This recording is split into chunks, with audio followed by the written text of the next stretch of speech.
record. Let's open up to chapter 3.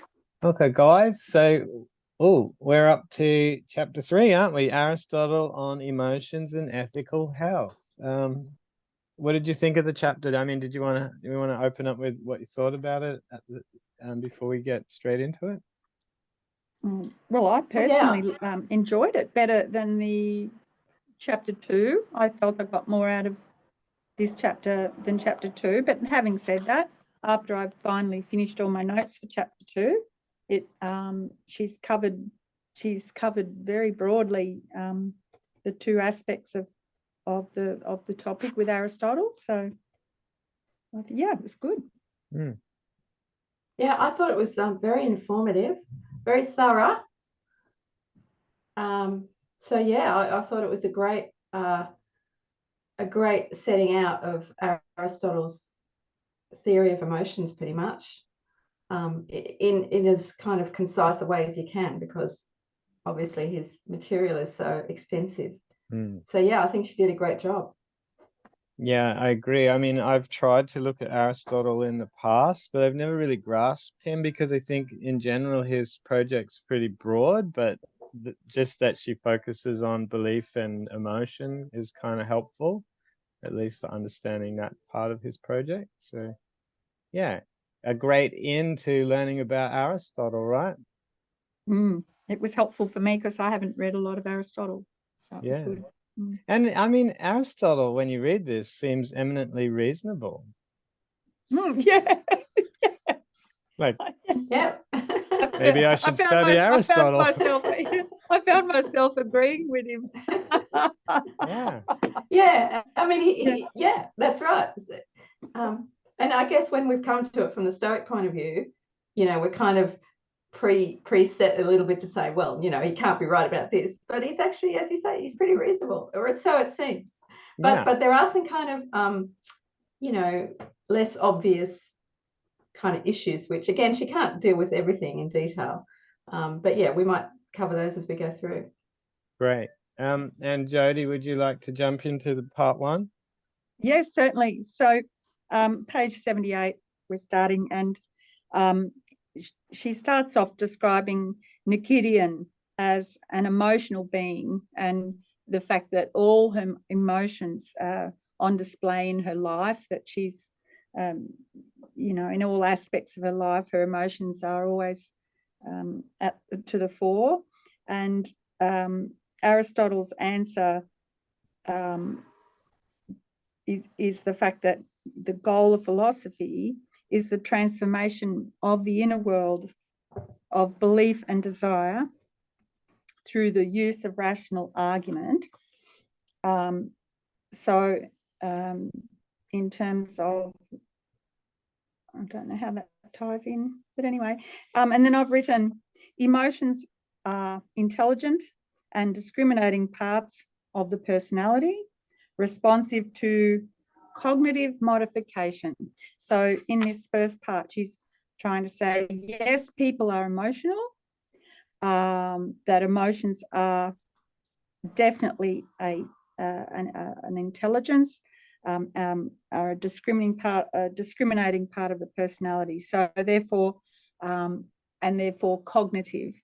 So the Peripatetics sought to modify them, not extirpate them. So they weren't trying, the Peripatetics, as opposed to, say, possibly the Stoic view, where we're looking to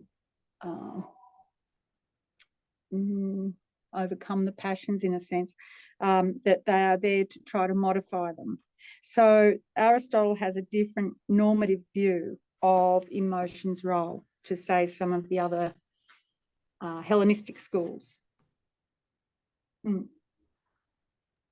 Well, the good news is we highlighted the same sections. Good. Do you want to say anything about any of that, Judith? No, I think it's just a useful introduction. And it gets us thinking about it from the point of view of someone who's young, who is going to be emotional, and it really, and that is, I mean, I haven't been particularly positive about the whole Nikidian device, in the previous chapter. But here I think it's useful to present essentially the problem. You know, how is it that we're going to have a fairly, well, what's going to be in some ways a fairly counterintuitive approach to the emotions? Because, yeah, we've got to think about it in terms of how it actually affects a young and perhaps a little, well, not naive exactly, but a young and inexperienced student, because that's who is going to be learning about these schools. Yeah, and someone who represents the kind of life of the city in general, I guess, too, right? So in part 2, right, she starts with a good opening. According to some influential modern views that have left a deep mark on popular stereotypes, emotions like grief, anger, and fear come from an animal, irrational side of the personality that is to be sharply distinguished from its capacity for reasoning and for forming beliefs. Emotions are simply bodily reactions, whereas reasoning involves complex intentionality, which is that directedness towards an object, a discriminating view of the object. And she goes on to say that no major great thinker of this time, or presumably before then, thought of the emotions as altogether irrational, which is good. And then she lays out a schematic of the common ground of agreement for Aristotle and the other Hellenistic schools. And that, number one, emotions are forms of intentional awareness. They're forms of awareness directed at or about an object in which the object figures as it is seen from the creature's point of view. E.g., my anger depends upon the way I view you and what you have done, not on the way you really are or what you really have done. I think that idea about intentionality is really interesting and obviously comes up again in phenomenology quite strongly. Maybe it takes on a slightly different meaning, but I don't know. I think it is quite similar. I think that's fascinating. Can we really have thoughts about you know, can we have states of consciousness or emotional states or cognitive states that aren't about things in the world? That's an interesting question.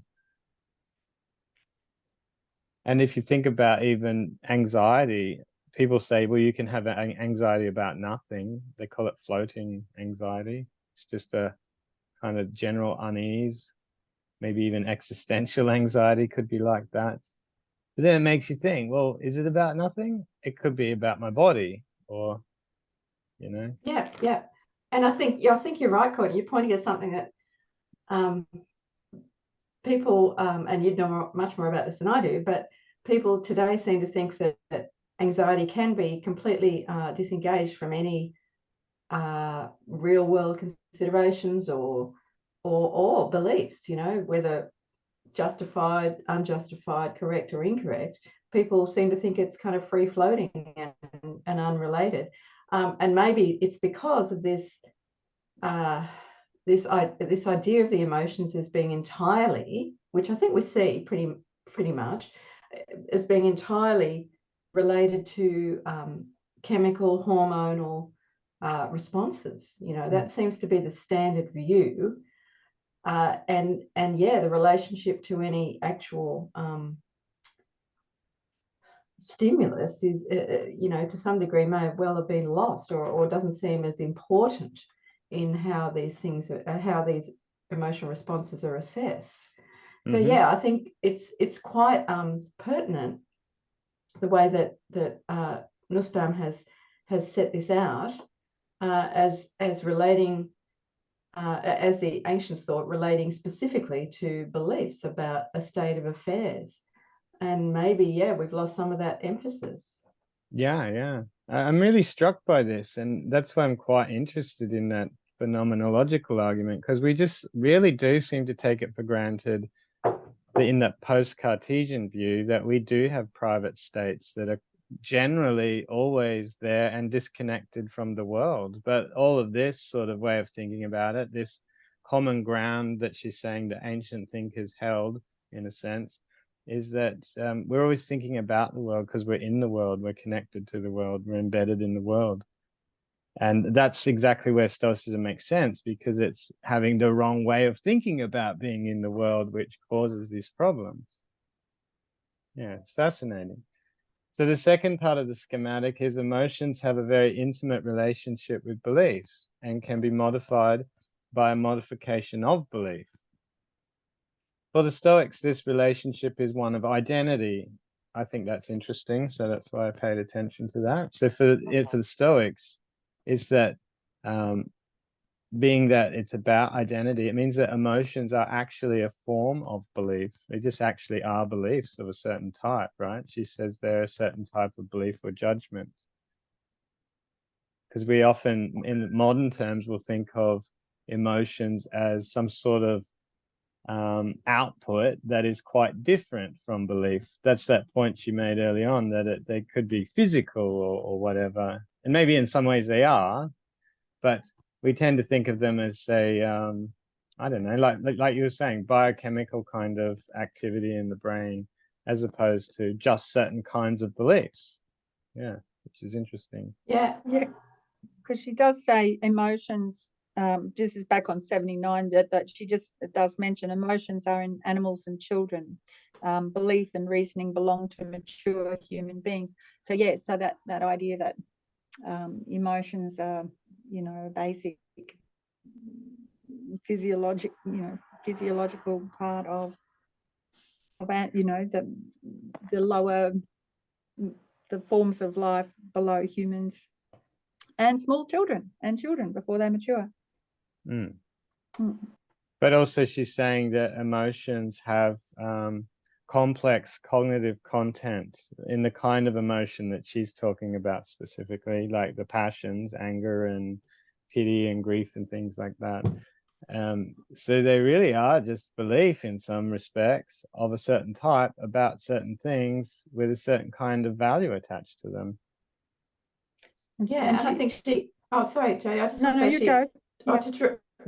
To draw attention to the way she distinguishes here in section 2, some claiming that the belief in question is a necessary condition of the emotion, some claiming there's a constituent part of the emotion, some that is both necessary and sufficient for the emotion, and then you've got the Stoic position as she presents it, which I think is not entirely uncontroversial, just an identity statement that an emotion just is a certain sort of belief. I mean, to me, that doesn't actually sound 100% correct, but without, I haven't read the relevant material lately, so and she does go into, of course, in later chapters, but yeah, it's I think it's useful to set out, as she does here, these complex relationships between beliefs and emotions, and again, these distinctions and these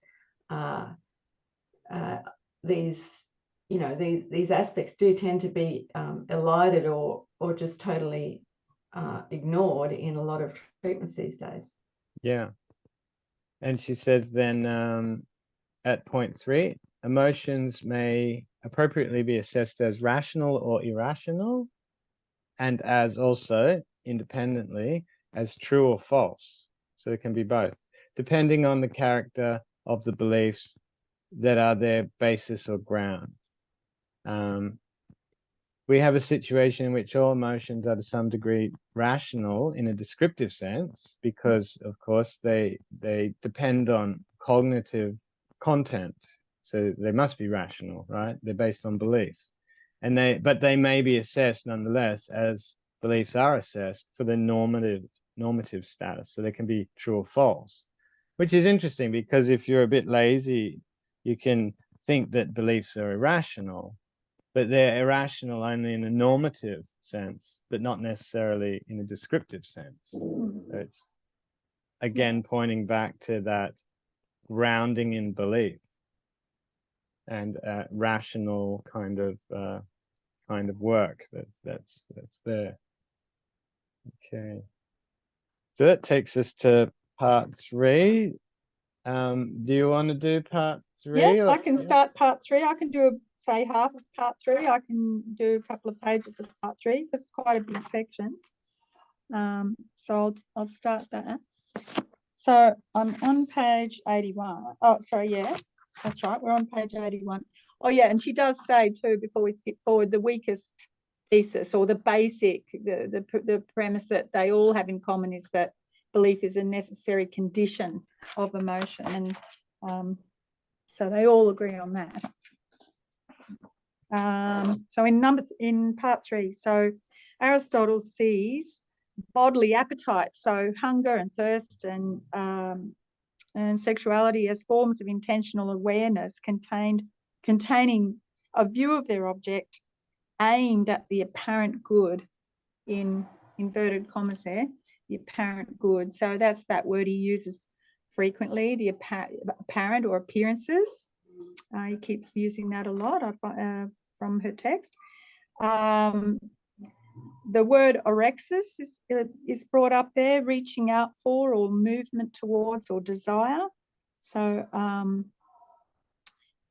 so Aristotle sees appetite as responsive to thinking and instruction. So it can be affected by cognitive guidance. So the virtue of moderation, as opposed to suppression or self-control, the point there being the virtue of moderation it requires psychological balance achieved by moral education, the object of well-educated appetite, which he refers to as the fine, or kalon, K-A-L-O-N. So Yeah, that the thing so about there's two ideas there that you know, that you could view it as just suppression or self-control, but it's not just that. There's a virtue involved. Yeah. the thing I like about this term orexis that caught my attention the first time we read this was this concept of reaching out. I really liked that because I like that kind of kinetic kind of feeling that you read from the Stoics, that there's this, you know, movement away or movement towards, and here desire, orexis or whatever, as a kind of reaching out seems to really capture that feeling. I actually think that and it's only just hit me now, but and again without having read Aristotle recently, so I'm just kind of going on what we're presented with here. But it seems to me that the Stoics actually have a better account of these what the Stoics call hormai, these impulses, because the Stoic account says that, well, the reason why the dog, you know, moves towards the meat in the room is because it, like all organisms, has this drive for self-preservation. And humans are obviously a part of that as well.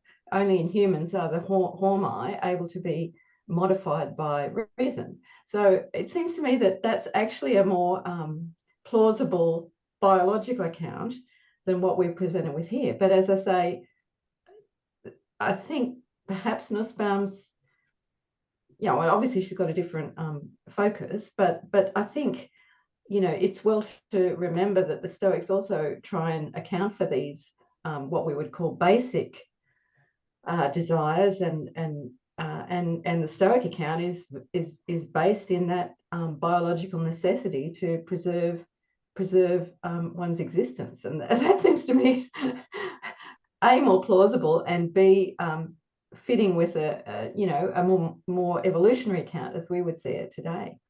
Yeah, definitely. Well, even in biology, you know, even in microbiology, that, you know, we observe taxis, you know, and that's a Greek word, and that just simply means movement. And, you know, you can watch the movement of even the colonies of bacteria and in various other species, you know, fungi and plants and so forth. So yeah, so that idea of that biological movement is really strong. And so just to take that one step further, those hormai, as identified by the Stoics, those impulses that are common to the plants, you know, as well as to animals, they're precognitive. So I think there is a category of impulse which is precognitive, which the Stoics recognized in their biology, which maybe isn't being acknowledged here.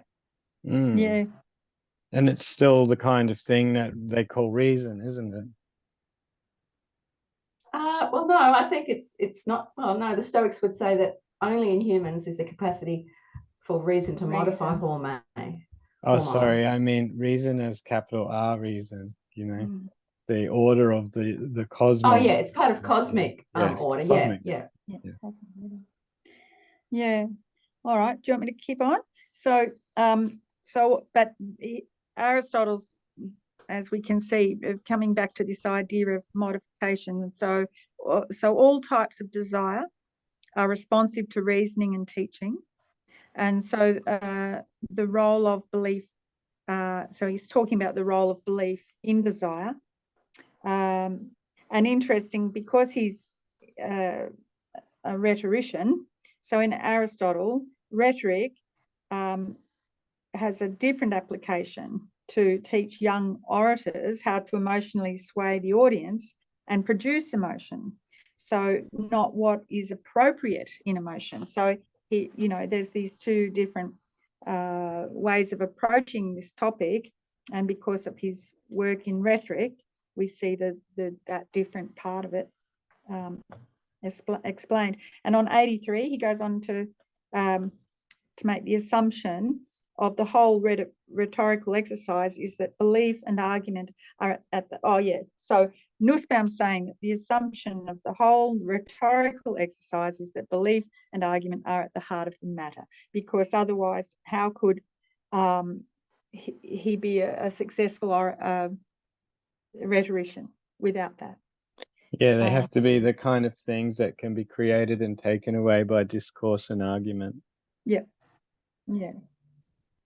So Aristotle distinguishes here now between fear and fright, where fright is being startled.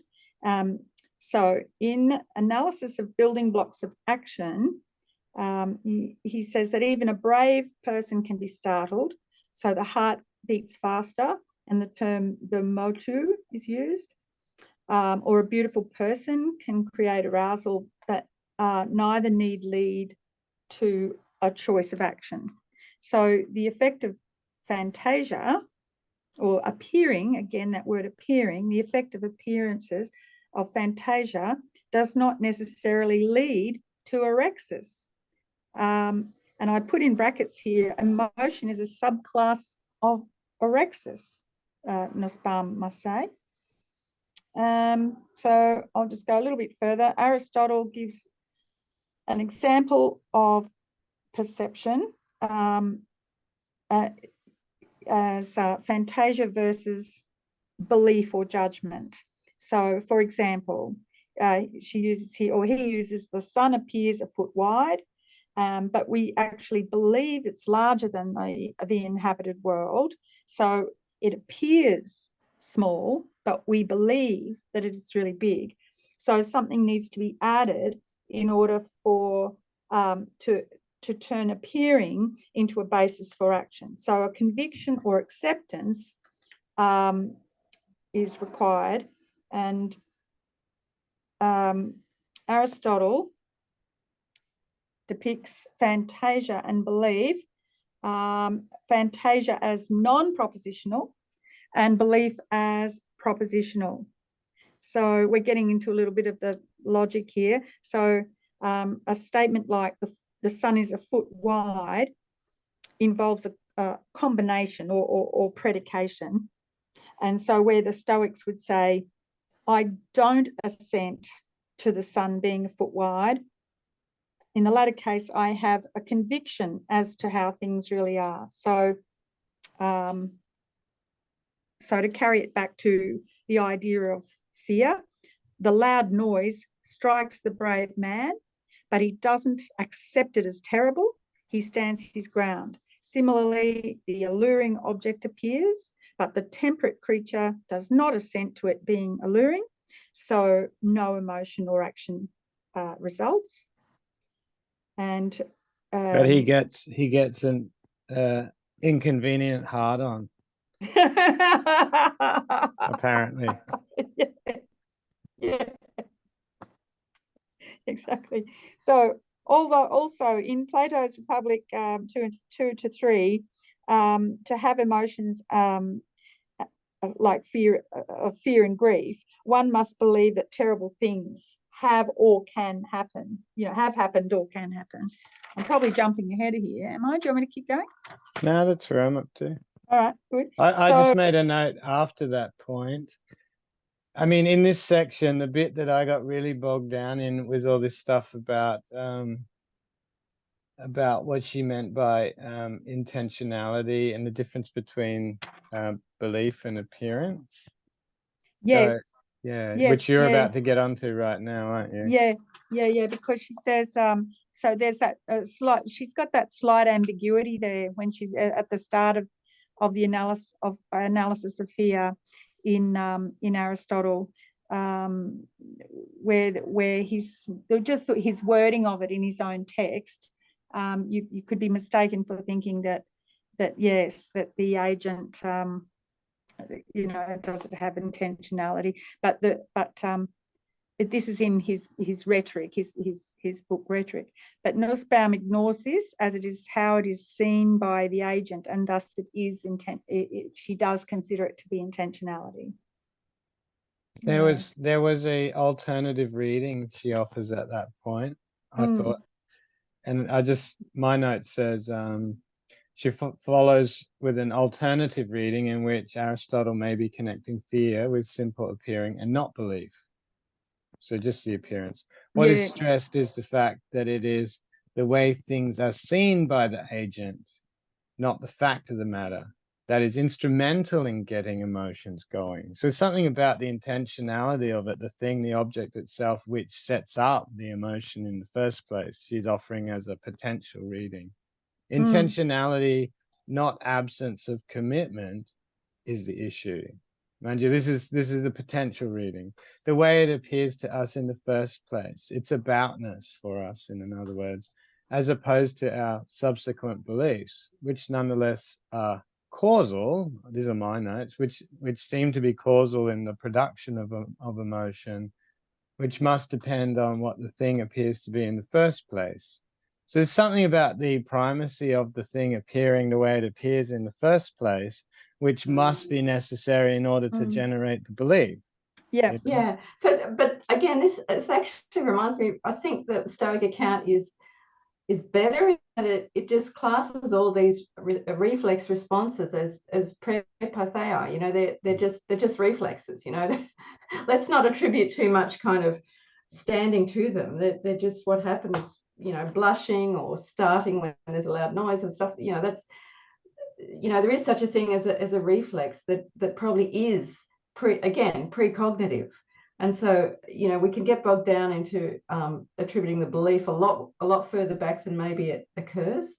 And I think that's, as I say, more immediately plausible than attributing states of belief to what are essentially reflexes. If that's what she's portraying Aristotle as indicating. Because the Stoics do actually talk about reflexes, don't they? They do. That's right. And so, and it's at, you can hear a loud noise and jump, but it's then at the next, then there's your opportunity to apply reason and say, okay, what's caused that noise? Is it something near? Is it something far? Is it a reason to actually be afraid or to take some course of action? So that's, it seems to me that there's no problem with postulating a class of precognitive reactions, which she doesn't seem to be taking account of. And I don't know enough about Aristotle to know whether, in fact, he did postulate such a class or not. Well, the way I think it's kind of interesting for me is precisely that thing. Like, I like the Stoic reading 100%, but there's this thing about the appearance itself prior to belief that makes it the kind of thing that could allow us to have these kinds of things in the first place, like the wave or whatever, the thing that threatens one's life, or a flower. Like, it's not like I see a beautiful flower and immediately have a fear response. You know what I mean? There's something about the flower that sets up a certain kind of belief, or remember, beliefs are sort of equated with the start of emotion here because they're kinds of complex cognitive activities or whatever. Yeah, but then I guess what well, you can go back to baby responses, you know, prior to having any experience or any beliefs. You know, babies have you know, is it I can't remember what the startle response. That's right, where they, you know, their arms and legs go out. Even you know, they don't have any belief status at all, but they do have a suite of responses which are obviously pre-belief. Well, not pre-cognitive. Well, they are pre-cognitive. Yeah, they're. I mean, the standard account, I suppose, is that they involve a part of the brain that's pretty primitive. I guess that would be the standard account, whatever that means in terms of actual beliefs. I don't think you can call them beliefs, but maybe they're cognitive at some level. But what's interesting about all this? They're cognitive, but they're unconscious, aren't they? Yes. Yes. Sorry, Courtney. What seems interesting to me about this is that there are different kinds of things that have a kind of causal relationship onto us or with us. So I think she says at page 88, there is both a causal relationship. Fear is disturbance out of ek, you know, she uses this ek from the Greek or whatever, the thought of impending evils, and also a relationship of intentionality. Pity is defined, this is in the pity section, as painful feeling directed at, and this is where the epi comes in, the appearance that someone is suffering. So these two parts come together, the epi and the ek, and that's her, she's emphasizing in a sense that there has to be the appropriate intentional object, the appropriate object for the belief to operate on. I just I think it's interesting how he makes that noticing that you need the object as a container in a sense for the experience. All right. Well, I better keep going. So I'll quickly just belt through that last little bit of 86. Aristotle says a lot about beliefs that are requisite for fear must be an evil that could cause great pain or destruction. So that's an impending evil that could cause great pain or destruction, and that the creature is powerless to prevent it. So, for example, fear of revenge from someone who has been insulted. Nobody is afraid, who thinks that he can suffer nothing. So it has to be from a belief that you will suffer. The fear is increased by the belief that the damage will be irreparable and no assistance will be forthcoming. Fear is then a human experience with a rich intentional awareness of its object, resting on beliefs and judgments of many sorts. And the distress and pain result from the judgment. Pity is a pain at an appearing evil, destructive or painful, belonging to one who does not deserve to have it happen, which could happen to oneself or one's close family. And that's where she gives those three conditions. And she's got the person must be thought undeserving or anoxious of the misfortune. 2, the person who pities must believe that he or she is vulnerable in similar ways.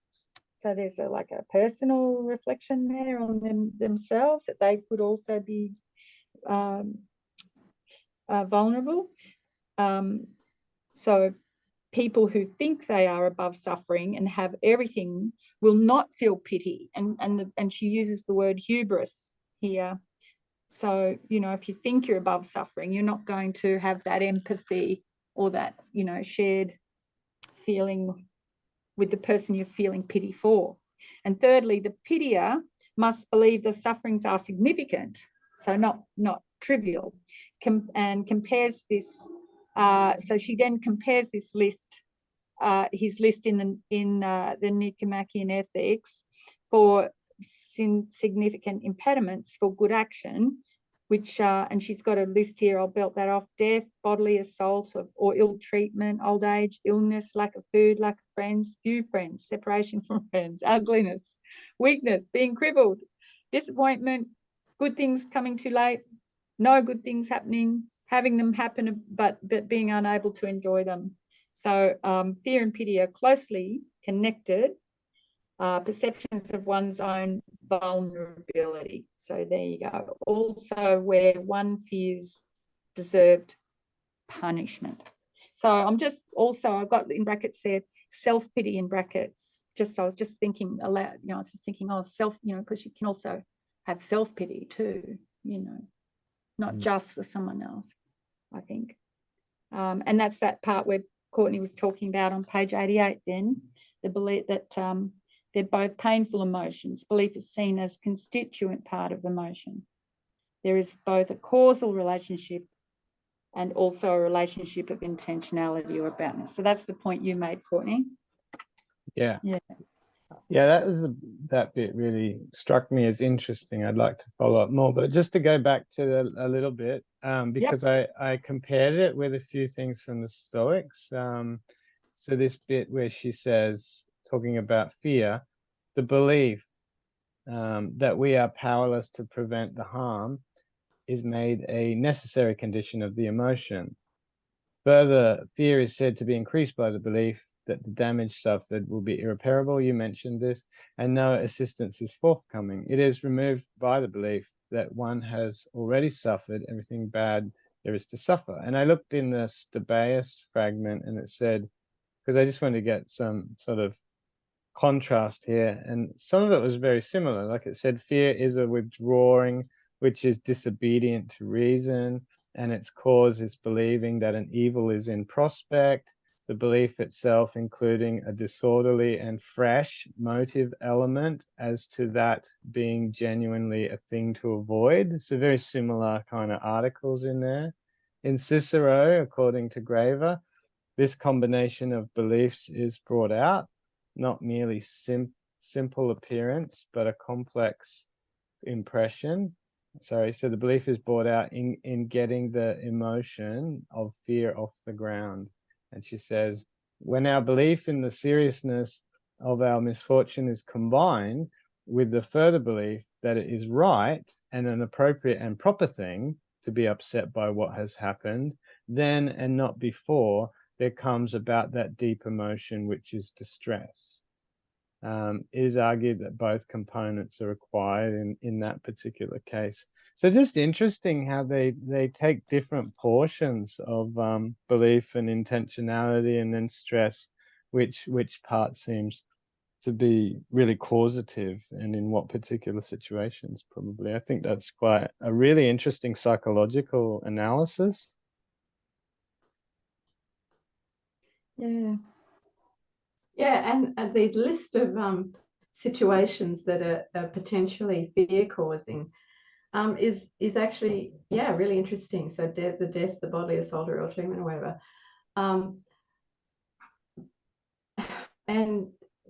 But also, is it applicable to where we find ourselves today? I mean, maybe we should be afraid of bodily injury whenever we get into a car, but actually we're not. Mostly we don't have a fear of bodily assault or ill treatment because we live in a age of good order in general. So yeah, I'm just wondering how this list would match up against a comparable list that could be compiled today. Mm. Yeah, one would have to have that a terrible thing was proximal or there in principle. So imagine if you're in the car and you suddenly see a kangaroo like leaping up in front of the window, it's proximal, right? Suddenly the fear strikes you. Yeah, but again, that's where it's probably reflexes that the reflex tells you to hit the brakes. The reflex causes you to hit the brakes, rather. It's not your conscious response. You're not reasoning about it. You're just hitting the brakes. So this is where maybe we could argue about the extent of cognitive recognition in our response. And there's a consolation in there, I think, that the Stoics probably, it seems familiar to me, that they sort of say, well, death, maybe it's the Epicureans, I don't know, but the idea that death is not really something to be afraid of because it kind of happens so suddenly, that point of termination. So in a way, you're not afraid, right? When the kangaroo jumps up in front of the windscreen, you know, if we're following this, you're just having an immediate reaction. What happens next? You don't feel fear, you just disintegrate. You know, like you get turned into a pancake. There's nothing to worry about there because you're not in a state of distress and fear. That doesn't exist at the moment of death. But just coming back to that page 88 where you were talking about before, Courtney, because I've underlined it here because it was puzzling for me. I've written down, are the beliefs sufficient as well as necessary conditions for the full emotion of fear?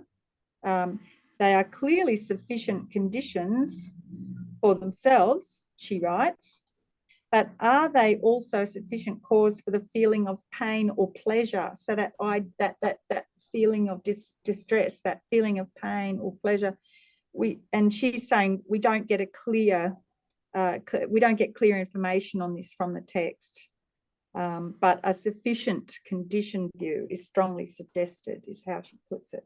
So, you know, so there's that extra reach in, you know, it's the, you know, acknowledgement. The acknowledgement is there, but then this and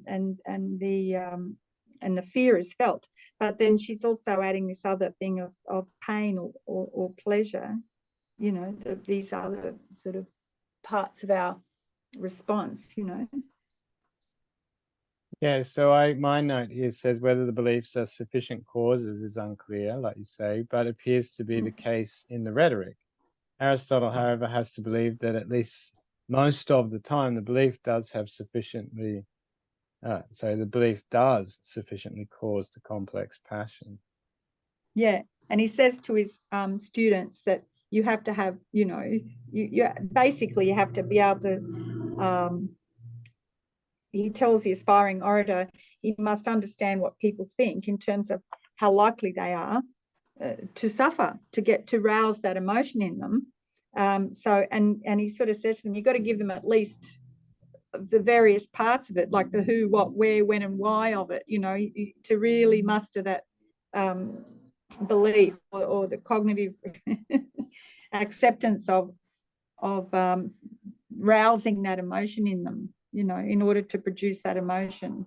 Yeah, and I think in connection with that, she says the Stoics really emphasize the evaluative content of the emotional person's judgment, and that strikes me as very true when you observe it in yourself, isn't it? It's like, you know, something can be enjoyable. It's when you place those high evaluative kind of judgments onto it that it suddenly becomes the kind of thing that not to have in your life would somehow cheapen your life in the absence of, you know.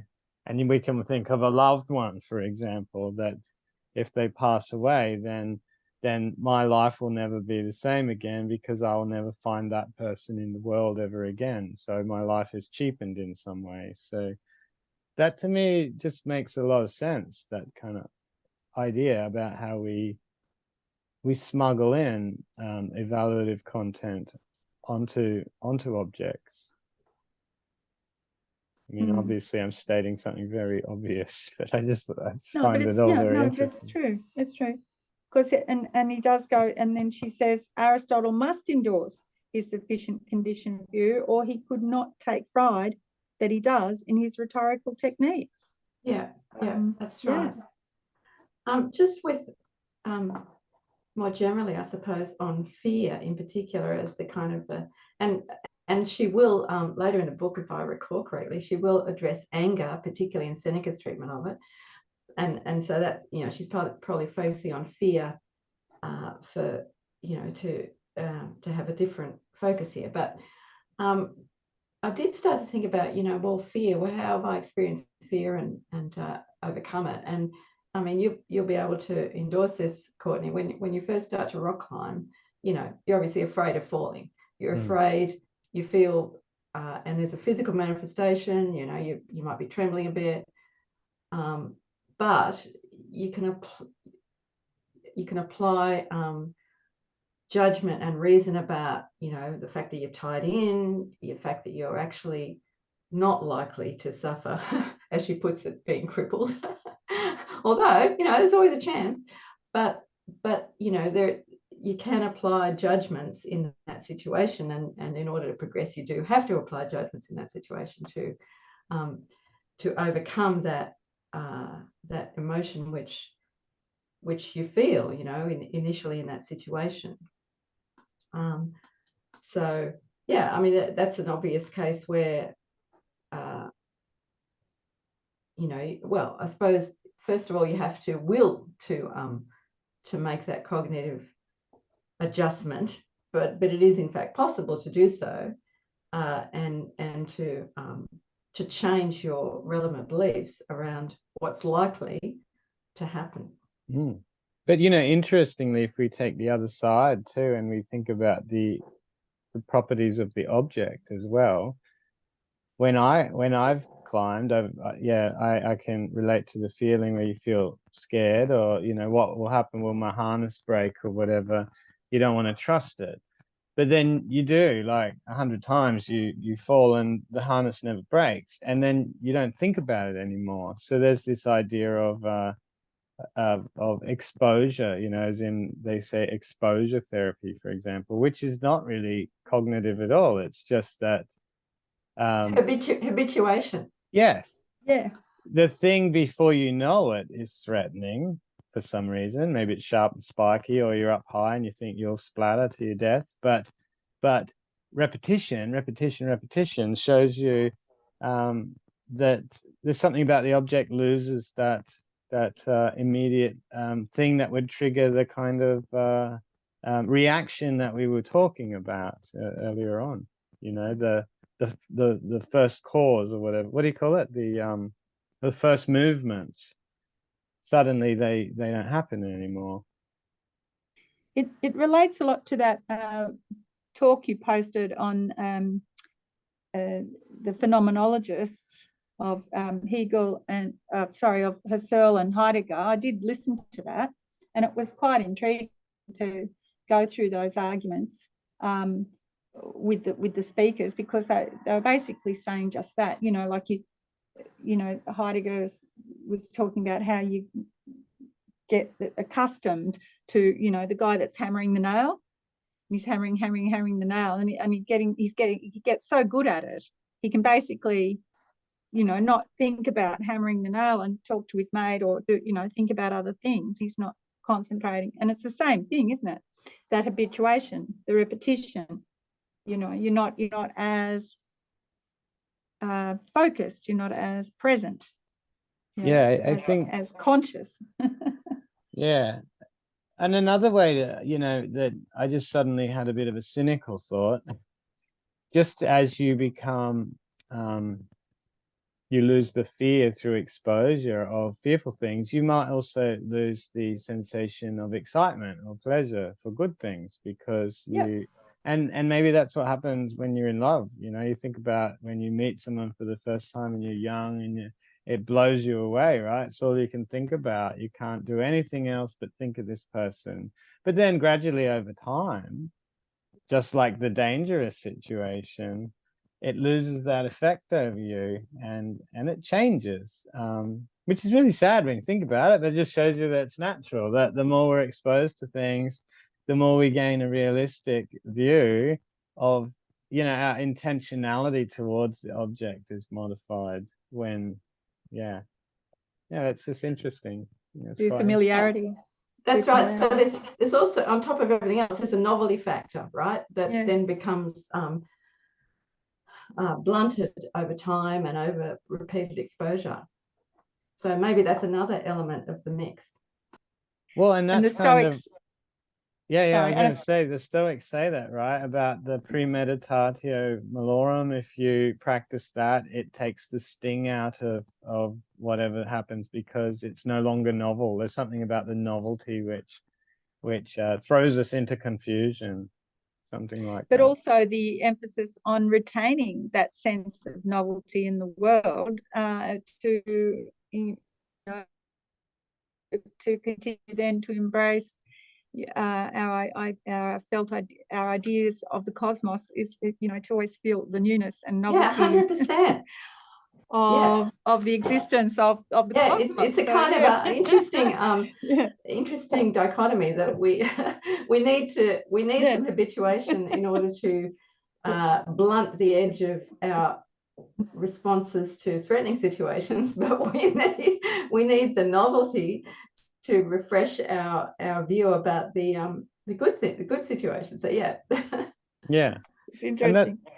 And that's what they say in Epictetus, right? There's a line where he says, he's saying to himself, I need to remember to resist impression, and as impression it hits me, you know, I will not be I'll be not thrown into confusion, or I'll not be shocked by the force of the impression, but instead I'll wait and I'll hesitate and I'll kind of you know deal with it on rational terms. I'm not being very pithy, but you remember that phrase early on in, is it in the Enchiridion?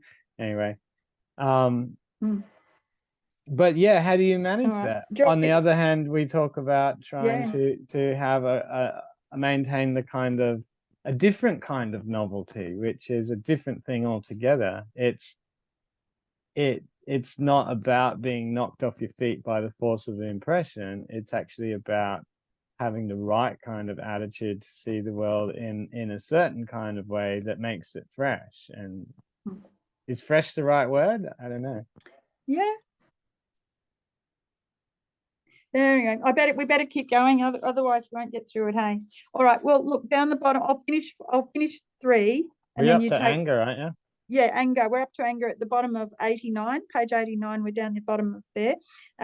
So she says anger is complex because it's both pleasant and painful. So you've got both aspects here. Belief that someone has been wronged through someone else's voluntary action, which Aristotle says is painful. And once again, belief is a necessary component in the emotion. So belief, you know, but also it requires the wish for retaliation. And the thought of this righting of the balance, you know, to restore justice is pleasant. So that's the pleasant side of it. And the orator can inspire anger or calm angry people down. So the orator has the skill then to raise the level of the pain and pleasure, or to drop it, or to reduce it.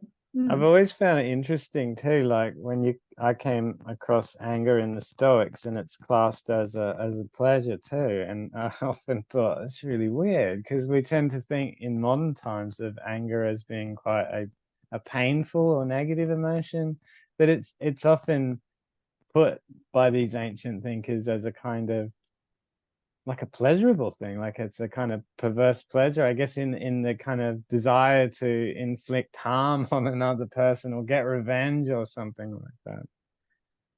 Yeah, I'm just reading at the moment rereading a wonderful book called Achilles in Vietnam by Jonathan Shea, and he makes the point that the American soldiers in Vietnam were always, were told, if you want your mate's been killed, get even, just go your hardest as a form of revenge. But in classical Greek culture, that wasn't really a thing. In the Iliad, okay, Achilles decides to go after Hector when Patroclus gets killed, but that's portrayed as kind of not really right. It's portrayed as beyond the bounds of what's appropriate. And so, yeah, I think it was quite a crux in ancient culture as to, is revenge for its own sake appropriate, or is it inappropriate, and should it be governed by the customs around, the other customs around whatever is applying to the situation. So, and ultimately, of course, revenge that's just a system of payback is completely anti-social. Obviously, it just degenerates into a murderous free-for-all. So I think the ancient thinkers were conscious of that, And so that's probably in the background of this notion around the pleasure of giving into anger is, well, unfortunately, if that's indulged, then you lead to a situation where you just have two clans exerting revenge on each other, and a lot of collateral damage. And you know, the Greeks had a whole origin myth around how a judicial system came about. It was because it was after so Agamemnon came back from the Trojan War after he'd sacrificed his daughter Iphigenia to get a fair wind to sail to Troy. Agamemnon came back, his wife Cassandra killed him. Sorry, his wife Clytemnestra killed him, and then their son Orestes killed Clytemnestra. And then it was like, everybody's like, hang on, you know, this can't go on. You can't just take revenge indefinitely. And that's where their origin myth came in around Athena took control and started a law court where Orestes was charged. And, you know, you've been charged with killing your mother. This is obviously against all the rules around what's right to do. And so this was how they conceived of justice taking the place of angry revenge. And so, yeah, that's all in the background here, I guess, is this idea that there may be pleasure involved in exerting revenge, but ultimately it's completely it's completely destructive in terms of social cohesion. And you really need a formal system of justice rather than individual acts of revenge and anger. Yeah, that's a wonderful story. I was just going to say too, it reminds me of you know, also here in the background is the story of Medea. And in that sense, yeah, it's really destructive, isn't it? Because it causes this woman to do the most horrific things, not only self-destructive, but to kind of become an abomination of nature, in a sense, to murder her own children in that case. Yeah. You know, I've read only a small amount about the battles and the way that war was carried out in those times, and I couldn't help getting the impression that it wasn't just all a bloodbath. They didn't all just, you know, hack each other to bits till no one was left. It was quite orchestrated, and it was quite well managed. And you know, they didn't want massive collateral damage. That wasn't useful to them in taking over another province or area, because the people were useful in producing goods and services and being good taxpayers. And you know, is that correct, Judith? Is that the way? Look, I think there's a bit of both. I mean, I think so in the Iliad, which is what this Jonathan Shea book's dealing with, there were certain rules around the terms of engagement. So when Achilles when his friend Patroclus wearing Achilles' armor is killed, that's when Achilles kind of loses all his commitments to norms, essentially, and then he just goes and slaughters people indiscriminately. He goes berserk, essentially. And Jonathan Shea, the author's point, is well, you know, we've seen this phenomenon in veterans from recent conflicts. You know, when a moral norm is broken, you know, a close mate is killed or a stupid order is given, that results in something going catastrophically wrong, then people tend to just lose their connection to moral norms, and that's when they're most likely to commit atrocities. So the Greeks recognized that in the case of Achilles in the Iliad. Having said that, Athens, you know, as a republic or as a state, committed atrocities in its own empire in the period in which Plato was around. So yeah, I mean, I think the fact that they recognise these issues doesn't necessarily mean that the states acted appropriately at all times. Oh, maybe probably was reading more around Roman times anyway. I think I've got that wrong. I don't think I was reading around the Greeks. I was probably reading more around the Romans. Well, the Romans also committed what we would call atrocities as well, in terms of so yeah, I mean, it's a huge area that we probably can't get No, into sorry, now, yeah. but, All right, so I'll finish off. but no, yeah. but it's relevant in terms of, you know, well, what is a revenge act, and what is an anger act, and how do they relate to normal acts in war? I mean, I think that, again, I'm sure that's in the background here. And even when it's calculated, right, Judith, like I think that was part of the dislike that Julius Caesar started to garner, was that it looked a bit like ethnic cleansing as well, you know, his treatment of the Gauls. And it seemed a bit cruel that he was going out of his way to wipe these people off the face of the earth. But on the other hand, you know, he was deified. It's the Divus Iulius, you know, and he was the first to be treated as a god. So, yeah, I mean, these issues were present to both the Greeks and Romans, but I don't think we can draw any very obvious conclusions out of it. Yeah. Anyway, I'll finish off section 3. On page 90, then she turns to the emotion of love. So Aristotle refers to it as philia, a relationship with emotional components. So it seems to be a two-way street in the way he describes it. It requires mutual affection, mutual well-wishing, mutual benefiting for the other's own sake, and mutual awareness of this. So the cognitive content is made clear based on a certain description of the object, and that the object is well disposed in return to them. So it is a real two-way street. And then it can change over time, of course. Erotic love being a special case with special intensity.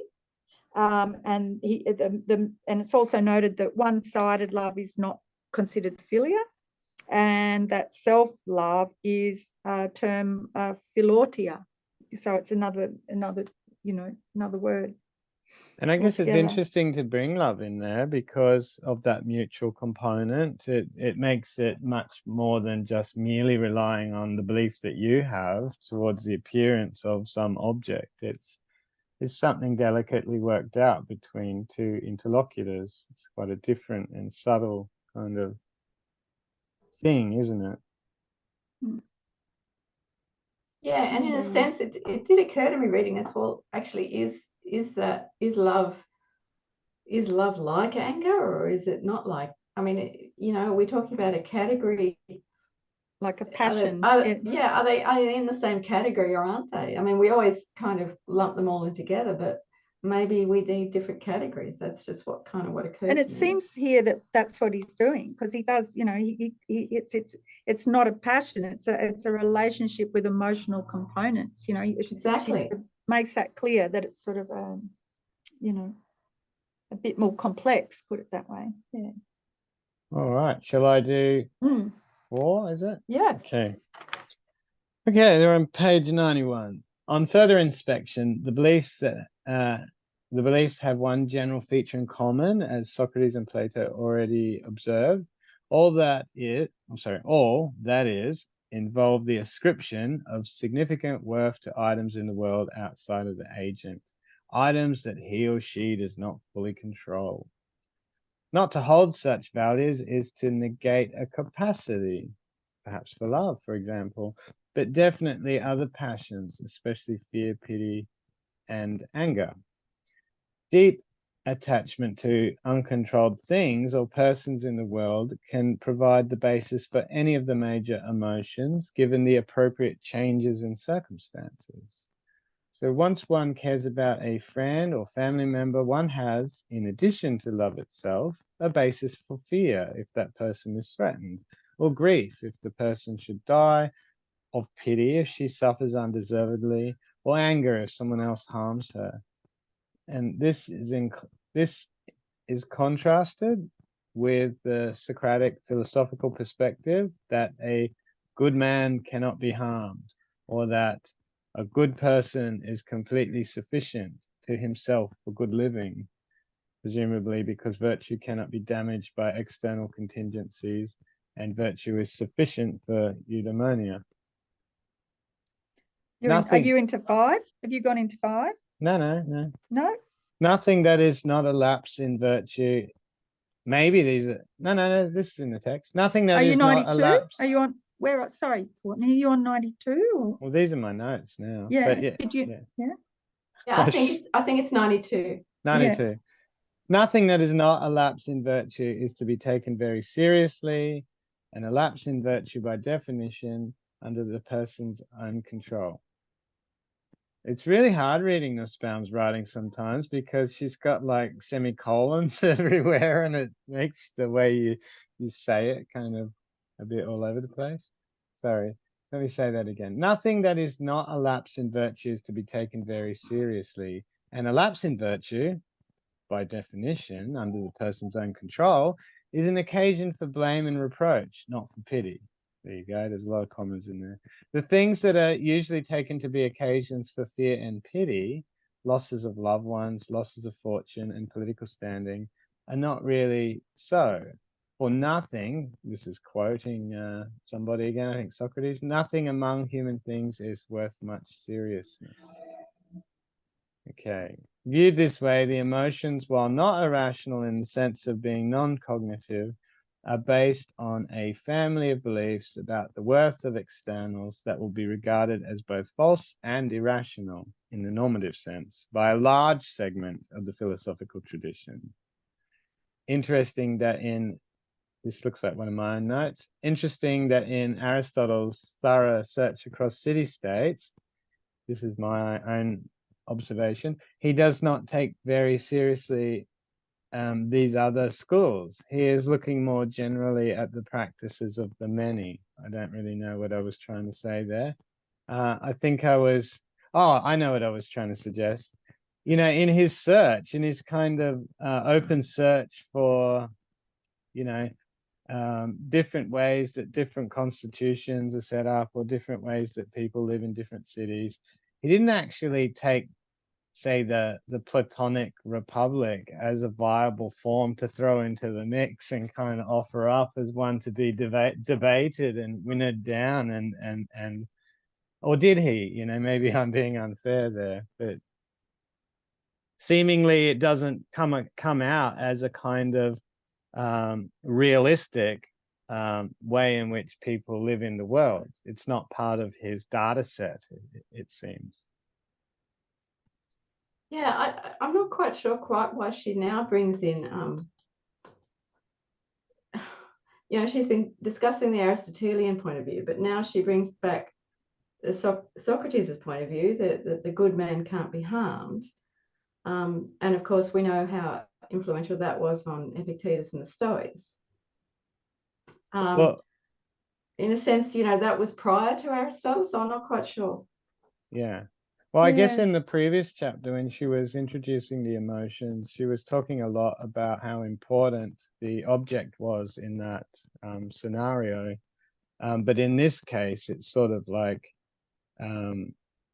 the object has just been considered, you know, like something that can't have any inherent value in it whatsoever, which obviously Aristotle's not into, you know. He thinks that things are valuable and they just need to be treated with the appropriate level of respect in the right kind of way at the right time by the right people and all that sort of stuff. So maybe she's segueing into the next section is kind of what I was thinking. It's interesting that, you know, because she does expound a little on Aristotle's views on love on 91, just before we jump forward. You know, he values most highly the love between people who view one another as good characters, as fully independent choosers of the good. So like a stronger value on that kind of love, say, than on the parent-child relationship. You know, this is on halfway down 91, I think, with respect to life's most important things. And in pity and fear, one who doesn't attach importance to things can be harmed by the world, will have nothing to fear or pity. So there's this dichotomy here, you know, this idea that a good man cannot be harmed.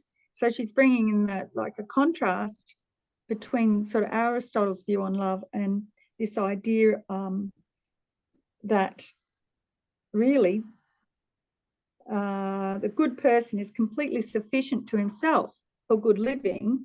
Virtue is sufficient for eudaimonia. Therefore, there is no room for pity or fear or grief. And a lapse in virtue is an occasion for blame and reproach, as you said before. Sorry, you did say that. You're in part 5 now. No, I'm still on page 92. Still on page 92. So sorry, but to just go back to the point that if you take Socrates' utterances in isolation, it's always, and I know this, it's very hard to know where he's being serious and where he's not being serious, and that's where it's a little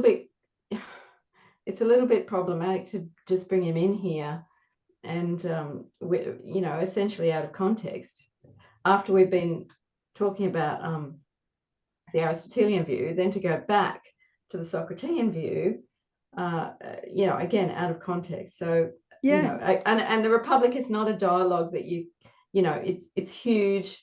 It's not what I've read recently. So I couldn't even tell you whether I think this is an adequate account.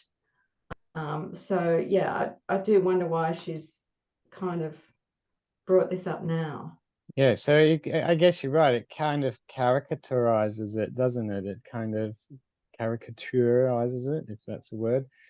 Because in the next section, she's clearly going to say that the person who doesn't value these external things, who Plato apparently says are good men, Aristotle's going to say they're not good men. They can't be virtuous, because only the virtuous man would know that he should value these things. Yeah, exactly. Yeah. So it's a little bit confusing at this stage of the argument, I suppose. Yeah. And you're right. I think she really draws it out to make it look quite striking, the contrast. And obviously in the dialogues in Plato, Socrates isn't going to kind of be, he's definitely not going to start out his conversations with people at that end of the spectrum, but he might go there, at some point when he's talking about reason and virtue as these sort of self-sufficient kind of things. Sure. Yeah, and I mean, it was interesting. She brings up, what page am I on here? Page 93. So just at the end of section 4, she does bring up the Phaedo. Yeah. And how, kind of relaxed Socrates himself seems to have been about the prospect of his death. So that's kind of, relatable in this context. And it does relate to the thesis that the good man can't be harmed. So I guess that's kind of, relevant. But she makes the point. I was just going to say, it just does set the scene for the Stoic and other Hellenistic schools, because that's kind of where they're coming from mostly, rather than from the Aristotelian position. Yeah, and strangely, the Aristotelian position in regard to what you're talking about looks far more moderate, in a sense, where virtue becomes like nothing like what the Stoics seem to be talking about, because she says then that the brave man, from Aristotle's point of view, will fear his death because he understands the value of his own life. And in fact, the man who is closer to virtue will have more to lose than someone who's not. So we'll have those sort of emotions that are commensurate with that sort of, progress. I mean, from my perspective, that makes a lot of sense, but you can see the Stoics would not have a bar of that, would they? Yeah. Exactly. So well, that's 5. Yeah. Well, do you want to go into? You do 5, Courtney. Take and that. then you do 6. That's a good. You're doing well there with We're section in that 5. territory. Aristotle does not believe that the good person, the person of practical wisdom, is sufficient unto himself for eudaimonia, and therefore impervious to grief and fear. It is right to grieve at the death of a friend, since it is an acknowledgement of the importance of the tie and of the person. The same can be said about the other emotions. Fear will be felt at death, as the courageous man appropriately values his life, and there are some things appropriate to fear. So she talks about like loss of respect and things like that. In short, there are things in the world that is right to care about: friends, families, one's own life, and health. the worldly conditions of virtuous actions, these can sometimes be damaged by events not under one's own control. For these reasons, it is right to have some fear. So regarding anger, Aristotle makes a comment that a person who is not angry will not defend himself, but to allow oneself and one's loved ones to be trampled underfoot and to overlook it is slavish. Now that's quite interesting, because we know that Seneca has a kind of defense against that, quite famous one. Aristotle's saying that if one has made deep commitments to people and things that can be damaged by another, Aristotle is saying that if one has made deep commitments to people and things that can be damaged by another, not to defend those commitments is to lose one's own integrity.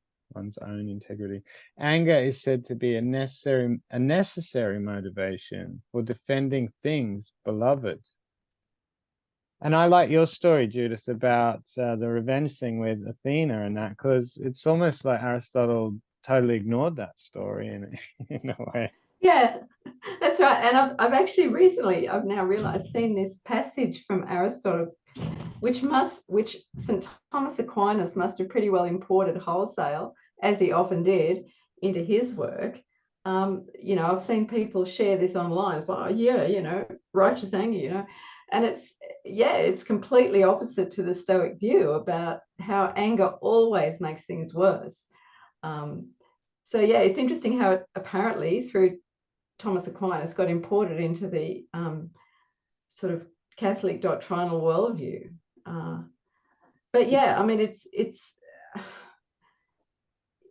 a real division here between the Aristotelian and the Stoic viewpoint, that the Stoics would tell you that there is no situation that is appropriate or likely to be improved by anger, and yet here we find Aristotle suggesting that there is. And the thing I find, sorry, I was just going to say, the thing I find most interesting too is how this view here, that you must have anger in order to be able to be capable of defending the things that you love, that's the view now, 100%, because I often get into these weird arguments about this subject, and I know I've mentioned it many times, but I talked to a psychologist and they said anger's healthy, and I'm like, well, you could take a different view about that, one that's hard to argue against, and they're like, nah, flat out, anger's healthy. If you don't have anger when certain things happen, then it's pathological. There's something wrong with you. And it's weird, because it just means that you can't bring this conversation. You can't have a philosophical perspective if you're dealing with a psychologist, basically. Yeah. But at the bottom of 94, there is a section here that talks about that Aristotle saw education, was necessary to teach appropriate attachments and what damages to expect in life. And so Aristotle is against anger, she's saying. He prefers mildness as appropriate. So mildness was the strong word here, and should defend you should defend self and those dear to me. To be a slave is to be at the disposal of another, yes. And the thing about integrity, to stand up. But there's that idea of this mildness is the expected state. That virtue is a mean disposition. It's like a mean, it's average. The middle disposition with regard to both passions and actions.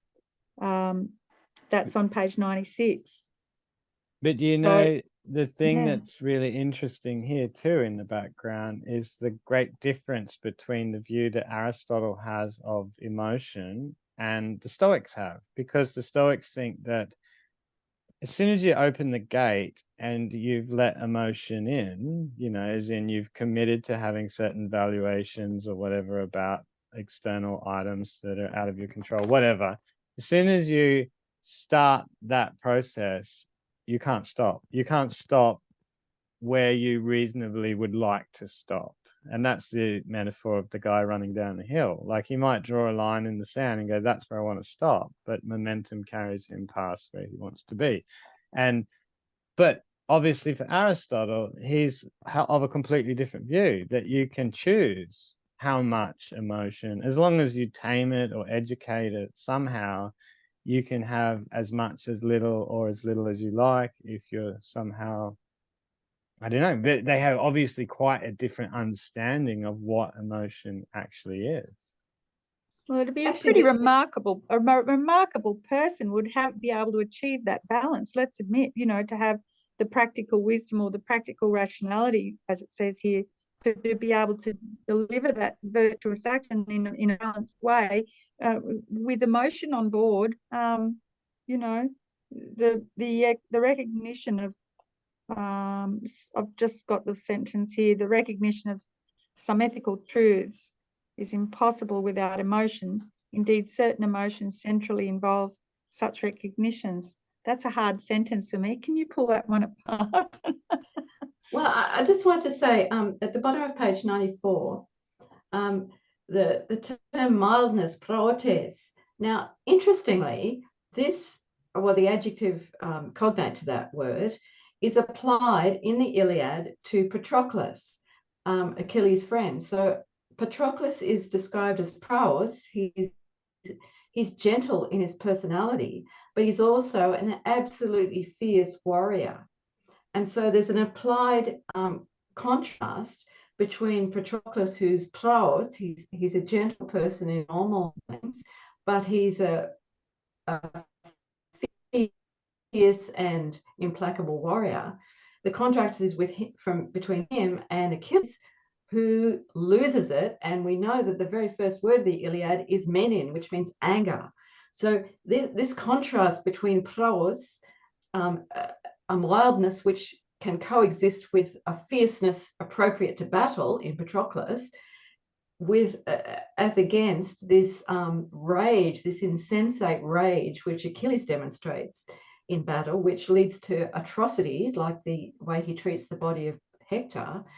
I think that, again, these cultural tropes were always in the background here. And so I'm sure that would have been in the background for Aristotle and his readers around, well, what's appropriate. And so I think, yes, as Nussbaum indicates, praotes is the appropriate virtuous disposition, and it can coexist with a soldierly achievement, contrasted with uncontrolled anger. So I just want to make that kind of background cultural point. Thank you. That's great. So did you say like a controlled anger? Is that what you're saying? Well, I think in Patroclus, there's several several characters that say how gentle and kind he was as a person, but he was also one of the Greeks' most feared warriors. So it's possible for those two qualities coexist. Whereas in Achilles' case, it was about anger. And so I think that, that's the cultural trope in the background. But what I mean too, obviously, is you could be a great warrior and not be angry, clearly, like the UFC guys, they're probably not angry at each other when they're exactly. In fact, they don't, in martial arts, don't they say that, obviously anger is the opposite of what you want, in order to function effectively in that situation. Yeah, you have to be cool-headed and calm and paying attention, obviously. Yeah. But there's an interesting line here on 96 where talking about that education again, emotions are not always correct any more than beliefs or actions. So Aristotle is saying, emotions aren't always correct. They're not always right. So education is needed to bring them into harmony with correct view of a good human life. They are forces motivating virtuous action and recognitions of truth and value and constituent parts of virtuous agency. So that's really interesting, isn't it? To see that emotion is there used as a force or seen as an impetus, an energy. Yeah, so motivation is part of the necessary psychological mix to have a balanced character from this Aristotelian point of view. Right emotions about the right kind of things in the right amount at the right time. Yeah, and she kind of spells that out in that final paragraph. I mean, from a Stoic point of view, you know, it's got to be the right kind of person doing it in the right situation, the right way. It's like, you know, is anyone ever going to do anything virtuous? Well, no, it's too hard, right? And that, I'm pretty sure, this is just my theory, you know, when Marcus Aurelius says, stop talking about what a good man should be, just be one, I'm pretty sure he's responding to this incredibly over-engineered version in Aristotle. It's like, it's not really that hard. But interestingly, if we go back a week when we were talking about, I think it was chapter 2, Aristotle was saying, virtue has to be the kind of thing that's ordinarily possible with relative ease, given the right kind of education, if the person's not maimed by nature or whatever.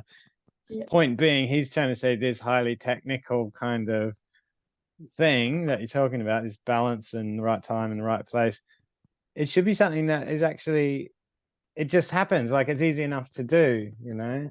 Maybe he's right, maybe we overthink it when we put it this way. Maybe that's what you do when you're at the shopping center and the old lady's bag rips open, and you kind of, without thinking, you just help her get it back in place and do all the right things. If you were describing what you were doing, you would say, well, you did the right thing at the right time in the right place with the right amount of intention. You didn't miss out on picking the kids up from school because you didn't go overboard. You know what I mean? Like, so, but it was actually much more of a simple act. It was a virtuous act. Yeah, but only if you're the right kind of person, you know, right? I mean, that's part of it as well. If you're not the right person, well, unfortunately, it's not a virtuous action. Well, and that's what makes Aristotle's schema so kind of difficult. Well, counterintuitive in some way. But luckily, we're not slaves, and well, you guys are women, so that's problematic for you. But and I'm a mechanic or whatever. Like, I'm not a mechanic, but I think they use a word like that for people who work with their hands. So I wouldn't be capable of ethical activity either, probably. All right. Well, we've got 2 sections left. Do you want to do one and I'll do the other? Which one do you want to do, Courtney? Do you want to do 6 or 7? Oh, I'll do 7. That's short. 7. I'll do 6. All right. Let's go then. Is it you're right with 5? Will we move forward? Yeah. We're done. Okay. So I got a bit stuck, I think, in part 6. I'll try to battle through. Well, I'll do 6 then. You do 7. Well, how about if I get stuck, you can pull me up. What about that? Okay. A person of practical wisdom will approach a concrete situation ready to respond to it emotionally in the appropriate ways. So much like we've just been discussing in that last section. The emotions can recognize the truth is the statement here.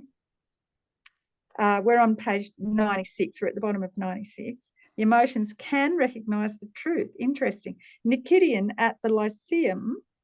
So I've got here, emotional experience can play a central role in a survey of all true opinions. So now we're coming back to the methodology of the Lyceum, where they're pulling apart ideas and things, and that emotional experience can play a central role, helping them to be for the opinions, helping the opinions to be healthy and true. But it says here there's a tension in Aristotle's position. The emotions can be modified by judgment. Therefore, emotions can play a role in rational deliberation and can be changed by deliberation argument, like beliefs.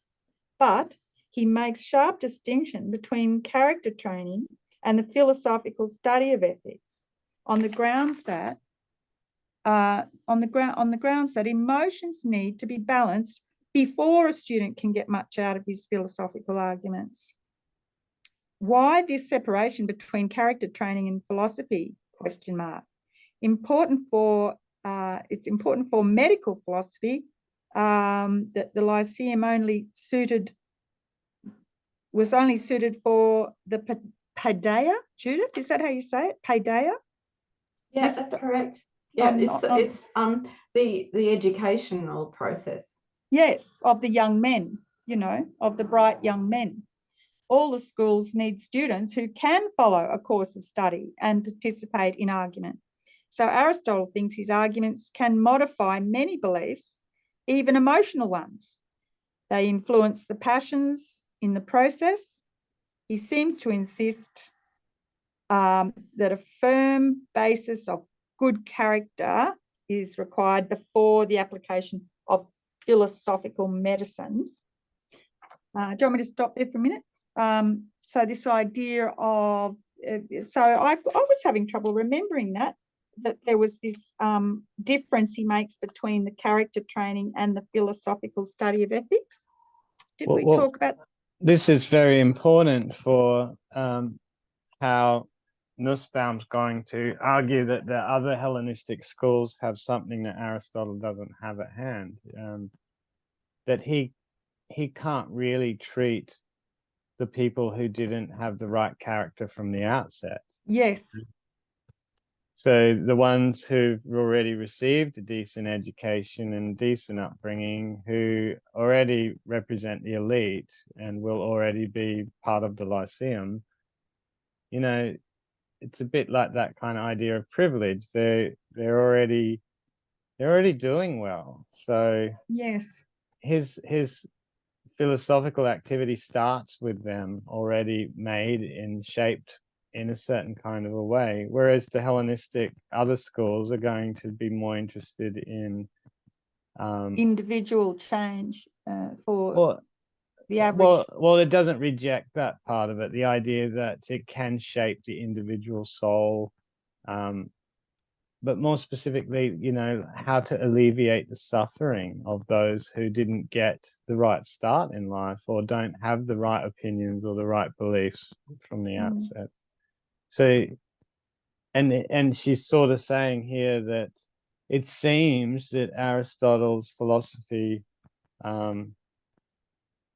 doesn't really get at character formation, whereas the Stoics in that will be looking for techniques and strategies to alter that, to dig into what she says they kind of invent the unconscious or discover it, you know, because they recognize that gentle discourse isn't going to change those early experiences that have really shaped the child, either from the culture or from maybe poor parental love and all that sort of stuff. You know, we can think of like criminals and things like that, you know, or people have missed out on or had traumatic early life experiences. We say that they have unconscious kind of conflicts, or it shapes them in certain ways that will affect who they'll be as citizens later in life. And that's the kind of thing that she's saying the Stoics and the other Hellenistic schools are kind of noticing and wondering, well, she's sort of saying, and it seems like a really strange argument too in some ways, because like I'm sure this probably never even crossed Aristotle's mind, this kind of stuff, but I think she just loves Aristotle and she's just looking for something to kind of nitpick about, really, so she can get on and talk about the Stoics. And what's interesting about them is their deep interest in the kind of unconscious life of the individual. Yeah, I'll read quickly this paragraph I've written, which sums up basically everything you just said, because I think you've captured the rest of the section really well there. So Aristotle does discuss non-intellectual training and the need for discipline of the appetites, including sexual. So the young ones need time to grow up and to have non-philosophical training in order to mature enough to take part in the academy, in the Lyceum. Also, Aristotle believes emotions are formed in the family, as you said, in childhood, fundamental to motivation and passion in later life. Aristotle is against Plato in this. Love and gratitude are based on certain perceptions and thoughts, and they are absent in Plato's city, the young people won't change these patterns of attachment to their family just by philosophizing with adults, is the way she puts it. These attachments can pave the way for future attachments to friends and city, deep in the personality. So can, as you said before, can they really be altered? In the Nicomachean Ethics, Aristotle refers to emotion as irrational, but he says they are cognitive, as we know, normatively normatively unjustified and false. Oh gosh, sorry if I've got that wrong. But he says they are cognitive, yeah. Yeah, he says for they This is 99 I'm on. yeah. Emotions as irrational, despite not meeting the recognized senses in which irrational is used by these guys. For they are, in his view, neither non-cognitive nor normatively unjustified and false. So he's using irrational in this context, not strictly in the correct way, she's saying. So maybe more, and I've written maybe more resistant to modification. So the emotions, these childhood conditionings of emotion may be more resistant to modification by teaching than other beliefs, and less accessible to dialectical scrutiny. So if philosophy wants to grapple with emotions effectively, it must gain access to depths in personality that calm dialectic cannot touch. And that's exactly what you said. Yeah, and what's interesting from about this, which I don't know much about, but I would love to learn more about, is the history of personality, because this is kind of where it's happening, you know. He's got an idea about how emotions are formed and where they're formed and whether they can be changed or not. And then other schools are going to come along and go, well, no, we shouldn't ignore them. We should actually, given this medical analogy, we could be like doctors. Maybe we can treat them, but they've got to invent the realm of the personality in order to do that. And they have to, yeah, I think that's fascinating, right? Yeah. Well, I think essentially, and who knows, so Cicero was drawing on the Middle Stoic Panidius in De Officiis, but he talks about roles and the fact that, you know, your role in life is partly determined by, and he doesn't use the term personality or equivalent term, but obviously it's to do with what you like doing, what you don't like doing, what we would call personality. So essentially, again, the Stoics were there. They got that. And yeah, I think that's key. There's a lot. Do you remember that section too in the Phaedo, or is it Phaedrus? Which is the one where they're flying up in outer space? Is that Phaedrus? That's the Phaedrus, yeah. In the Phaedrus. There's that whole section. I just thought it was amazing, and it was, and maybe I'm reading too much personality into it, but I took this as a similar thing. That bit where they say there's the procession of the gods and all the souls are flying around and they follow the chariots of the gods. If you're really close to one particular chariot, maybe you're close to Ares or something, and you reach up and you're kind of tending his chariot, you'll be more Aryan in nature, or you'll be more like Zeus and come back more likely to be a philosopher if you're hanging around, you know, Zeus. I took that as a kind of another way of talking about how the soul tends to inherit certain attributes, you know, and where do they come from? You know, maybe it came prior to your birth when you were shooting around in the heavens, you know. It's interesting. Would you read it that way, or did you maybe you took that to I think you're right. I think it is a kind of a proto-personality account, or if that's the right way to think about it. I mean, and again, maybe personality is a bit post hoc, if you see what I mean. It's like maybe because we've been conditioned to think of it that way, that's how we read it. So yeah, but certainly, as I say, in Cicero we see the whole roles thing going about, and the idea that, well, different people have different interests and different tendencies you know, towards different pursuits. I mean, you know, the ancients were quite able to recognize that. They didn't call it personality, but that's what it was. And there was a view in astrology, but I can't date this view. I don't know how old it is, but I assume it's fairly old, and it was, but not as old as Plato and that, but it was the idea that the soul beyond the spheres would come, you know, into the body of the baby, whatever, in its first breath, but it would pass the planets on the way, and it would collect certain influences from the planets as it passed through them, through their spheres of influence, and then enter the human body. And so that's why they were interested in mapping the location of the planets at the birth of the child, because that was kind of the path through which the soul passed, you know. So it's not so strange. It's not so far from that Platonic kind of notion. I'd assume it's influenced from Neoplatonic thought, you know, but I can't say Yeah, much. I'd say that's exactly right. I'm sure it is. Yeah. Sorry, Jody. No, I'm finished. I was just going to say, did you want to, is there anything more there for that section? Otherwise you can go into 7, Courtney. I think we squeezed as much water out of that sponge as possible, didn't we? Did we kick over enough rocks?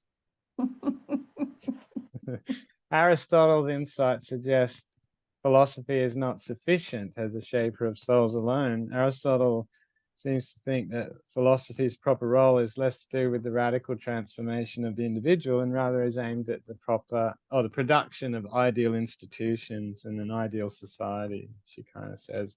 And just to summarize up that last section, like right at the end, she says, Aristotle's philosophy might only refine already refined like a young man, as you said, Jody. It can point the way towards an ideal that may or may not have any chance of being realized in any place at any time. These are the limits of its practical efficacy.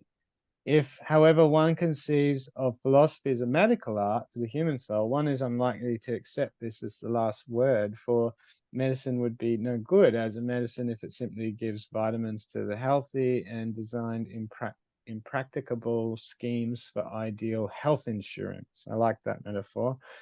Its job is here now with this patient's actual suffering. And that's how she ends that chapter. Anything you want to say about that?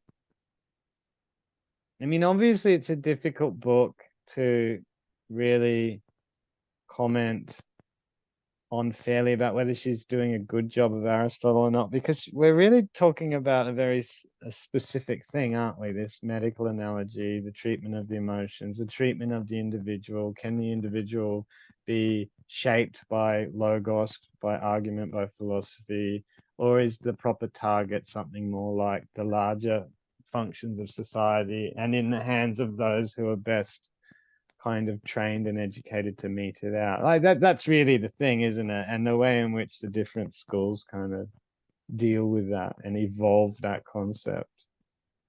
Yeah, it's fascinating for me in this section where she's talking about Nikidian and saying how Nikidian was shaped by material, institutional, and relational life. You know, family, circumstances, health, hopes, expectations, fears, capability for reasoning, and also the way that the society shapes her and her self-esteem, and how generous, how greedy, you know, like, and really that's like for all of us, isn't it? And then we have been able then to step into really embracing Stoic thought, which goes quite in the opposite way of, you know, to when we look at this shaping of character and the way we are shaped by society and by family, you know, the Stoics really do bring it back to the individual, and I think that's what we're getting at, I think, with the medical analogy, is that it is so individually focused. It isn't really a societal remedy. And I guess maybe those of us who are interested in Stoicism, I mean, the points she makes are fairly sound, because we could probably say that we think that most people are too focused on these external things in the world, and that it makes sense for us to try something completely different and maybe draw back from this obsessive compulsive desire to acquire things and to have things. So obviously, I almost feel like it's a zeitgeist thing, you know, like it's just time for a change. We've gone too far in one direction, and maybe there's large swathes of us who are kind of reacting against that, you know. I don't know. Maybe that's a bit of a crazy way to think of it, though. So his I focus. guess what we Sorry, well, I Judith. guess I was just going to say what we're missing here is Nikidian's autobiography, because that would kind of clarify a lot of these matters. And essentially, we don't get autobiography until Augustine, which, you know, we get a little bit of it with Seneca's letters, but otherwise, really, we don't have that. That's a huge gap in the kind of the record. So, in a sense, that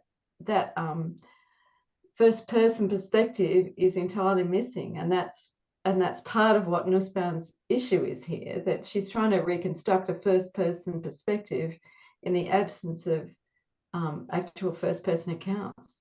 Mm. You know, and the idea that the students of the Lyceum are, you know, as in Nikidian, will be a member of an elite that brings the good life by politics to distant others. So that whole focus on the fact that they're just a small elite group that may be able to deliver some grand vision of society, but then it says, but no real city comes close to winning Aristotle's approval. So even he didn't see it as possible, or, you know. But having said that, I think Aristotle wrote about the constitutions of like 90 different city-states or something, and we have only one, the Athenians. So, yeah, we're looking at a huge absence of the record. Very interesting. You know, that issue about reacting against society and trying to withdraw from wanting too much, I think that's very deeply tied into this notion of virtue. But it's interesting that why certain personality types like you, Judith, or Jody, or me, why would we be attracted to the concept of virtue?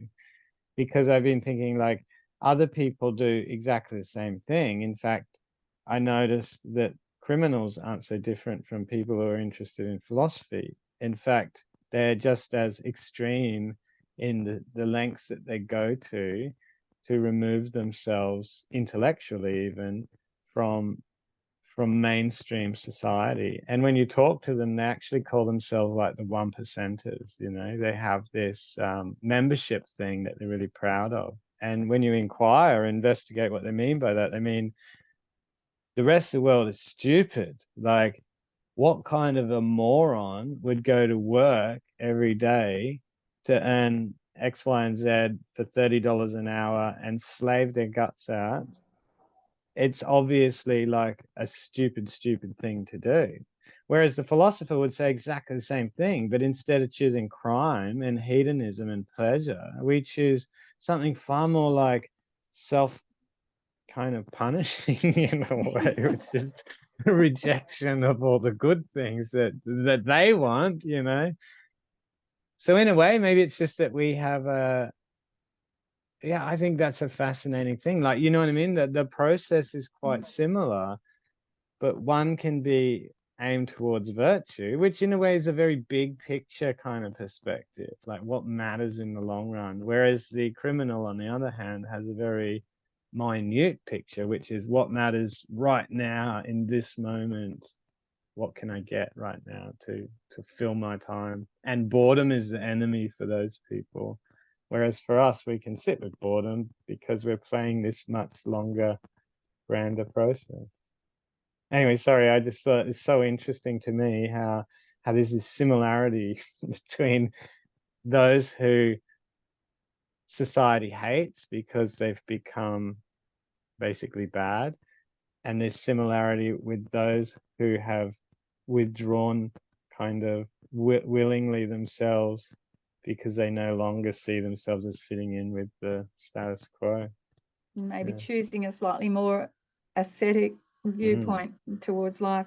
But I also thought it was quite humorous where she mentions the fact that Aristotle taught Alexander the Great, but he wasn't a good pupil. Oh, you're on silent, Judith. So that's incredibly interesting, and we should do a whole session on Alexander, because 1 year I went right into it. I read all the surviving sources on Alexander, and I did a paper at a conference about Alexander, and it's just so fascinating that he took these Greek ideas, he took them east, and he went into, you know, Persia and Afghanistan and India, and everywhere they had challenges. But when he'd finished, they were all singing Sophocles and Euripides in those remote parts, and they were all Hellenized. And it's and Plutarch, I think, has this great expression where, you know, Plato made these imaginary republics in the Republic and the Laws, but Aristotle actually put it into practice. He made Greek states all over the known world. And you've got this idea, well, you know, this praxis and theory. What were Plato's theories worth? What were Aristotle's lessons worth? When you've got someone who's just out there doing it. And yeah, it's fascinating. So yeah, maybe we should do a whole series on Alexander. That would be really interesting. Yeah, I would enjoy that. Yeah, it's such a ride. I had an absolute ball reading about the whole thing. You know, it was just such an adventure among it, apart from everything else, as well as being this amazing exercise in Hellenization and philosophical issues were there right from the start. You know, what is it to be a Greek? What is it to try and take your culture somewhere else? You know, is it the right thing to do? Or, you know, all those issues were totally part of the mix. Did you get to read about any sort of cross-pollinization then with the philosophy of the East? You know, you would have covered somewhat those aspects of it too? Yeah. So, and unfortunately, I've forgotten the name of this city, but there's somewhere in India where it was essentially a whole university, and that's what the Greeks found when they got there. It was like, oh, okay, they've got their wise men, and they really wanted to learn from the Indian and other Eastern wise men. It was Benares. Was it Benares? No, it might be wrong. I can't remember the name of the city. Sorry. No. It wasn't. Yeah, I'll research it. I'll put it on the Facebook page. But yeah, it was amazing. It was just such a, and also the other really interesting thing was that they kept coming across Greeks everywhere. The Greeks were already there. And then it was like, well, what's it like to be a Greek when you're living in a non-Greek society? All those issues around national culture were kind of pertinent. But anyway, that's for another day. Hi, Shannon. But Hi, and Shannon. on that topic though, just quickly, Judith, I was listening to a podcast recently on Cleopatra, and that's really interesting too as a continuation, because Ptolemy's people, of course, they wanted to keep that very Hellenic bloodline going, and so they intermarried with their brothers and sisters and nephews and nieces, and yeah, didn't really get it with the Egyptian population at all. Well, but except that the Egyptian ruling houses already had that tradition as well, so the Greeks were just kind of chiming into that. But yeah, the whole 2 or 3 generations after Alexander, that was another fascinating story, and how that went. Yeah. Well, I'm going to turn the recording off now. That was great. Thanks, guys.